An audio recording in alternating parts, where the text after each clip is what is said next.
Ladies and gentlemen, the Trump administration just dropped an absolute bombshell on all of the far-left, radically progressive sanctuary cities, and on top of that, we also just got some massive news regarding the Trump administration's plans for American-owned businesses that have been knowingly hiring illegal aliens.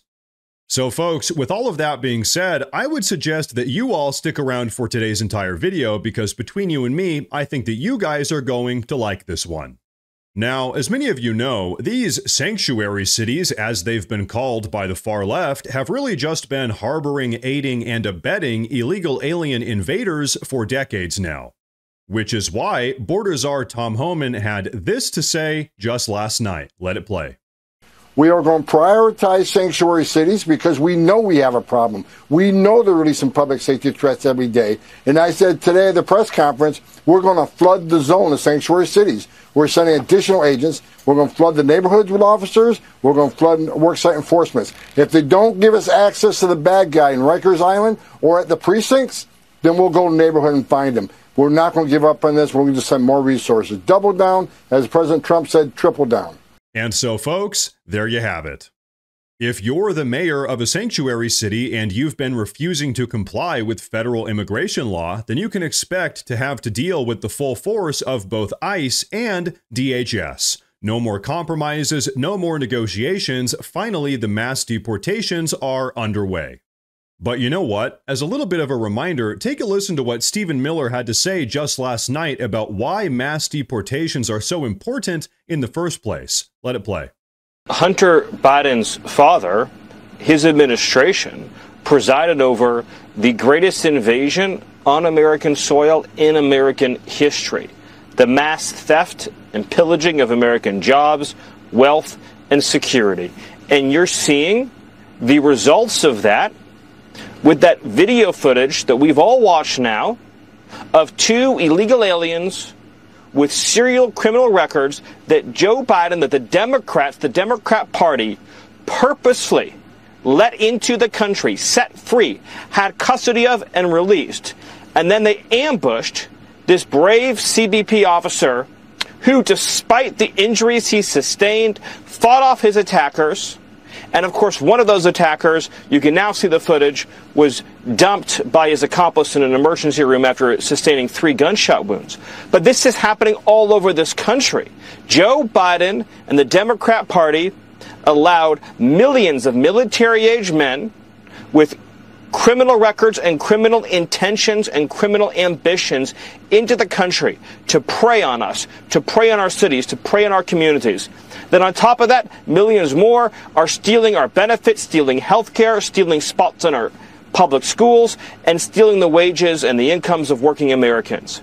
It is a travesty across the board. Under President Trump's leadership, though, record numbers are being picked up, deported, arrested, jailed, and sent out. And so, ladies and gentlemen, we have a lot to unpackage here, but before we do, I want to say real quick that if you guys enjoy the daily news updates, please consider subscribing to the channel because it really does help a ton. But okay, let's break it all down. Here's the reality that the far-left radical progressives don't want you to know. ICE's crackdown on all of these illegal aliens is really just upholding federal law that's gone unenforced for decades now. As you all know, for decades now, all of these far-left, radically progressive sanctuary cities have been allowed to aid and abet and harbor foreign invaders, but now, finally, those days are coming to an end. But now, folks, like I said, yesterday afternoon, we got some additional bombshell news from the Trump administration regarding American employers that have been intentionally hiring illegal alien workers, and I'll tell you what, it seems as if they are going to be facing some criminal punishments in the very near future. And so on that note, now I'm going to pass you guys off to the director of ICE. Take a look. The individuals that the president has promised to deport from the country. He often talks about getting rid of the worst who are in the country illegally. But we have also seen ICE arrest day laborers outside of Home Depots, in some cases farm workers, people attending their court hearings in immigration court.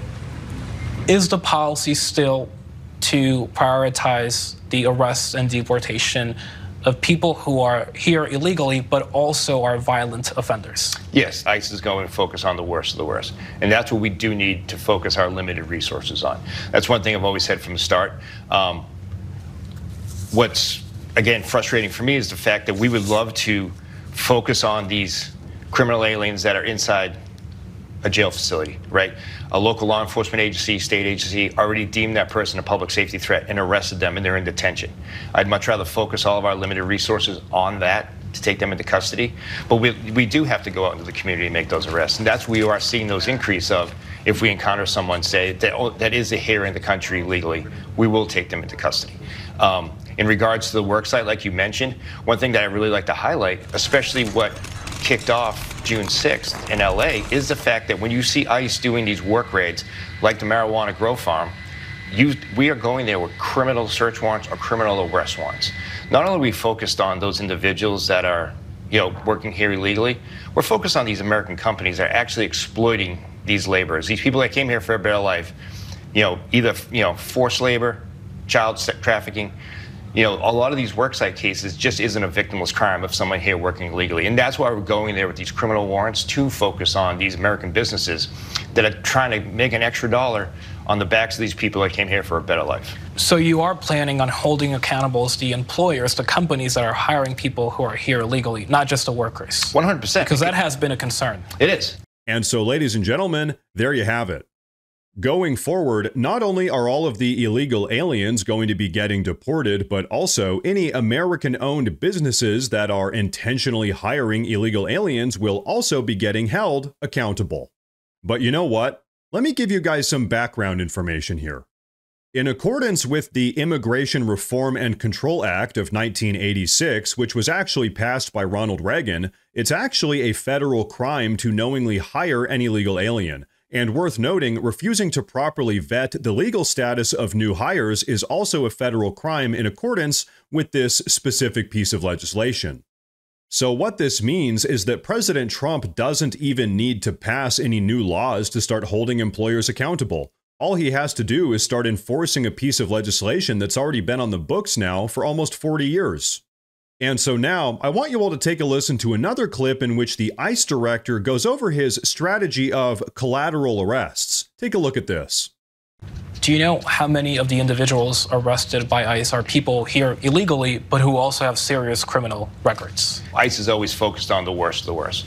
One difference you'll see now is under this administration, we have opened up the whole aperture of the immigration portfolio, meaning that if you're here illegally and ICE goes out and arrests someone that is released from a sanctuary jurisdiction or wanted in their home country, and an ICE officer finds other individuals with them who are in the country illegally, we're going to take them as well. One thing, though, that I'd like to highlight is the fact that foreign criminal records aren't in U.S. data systems.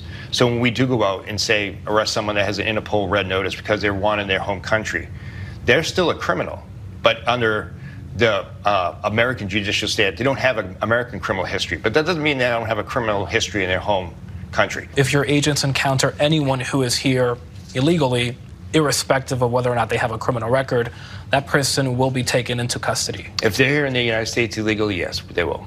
Those are called collateral arrests. Correct. And so, ladies and gentlemen, did you catch all of that? Even though ICE so far has been strategically targeting the worst of the worst illegal alien offenders, they're still apprehending and deporting tons of other illegal aliens that they've been finding along the way. But now, folks, as all of these deportations have been taking place, there's one talking point from the progressive left that's become increasingly popular that I want to quickly address. You see, one of the progressives' primary arguments is that the United States actually needs all of these illegal aliens in order to keep things affordable and to keep prices from skyrocketing. Well, let's see if that's actually true. In just the last 10 years alone, when adjusted for inflation, of course, housing prices have gone up by 40%, college tuition prices have gone up by 30%, the average monthly grocery bill has gone up by 35%, and on a little bit of a more personal note, the price of a bacon McDouble has increased from $1 up to $4.50. So ladies and gentlemen, I think it's fair to say that we've seen what the economy looks like with tens of millions of illegal aliens. Now, I think it's time that we see what the economy looks like with tens of millions of deportations.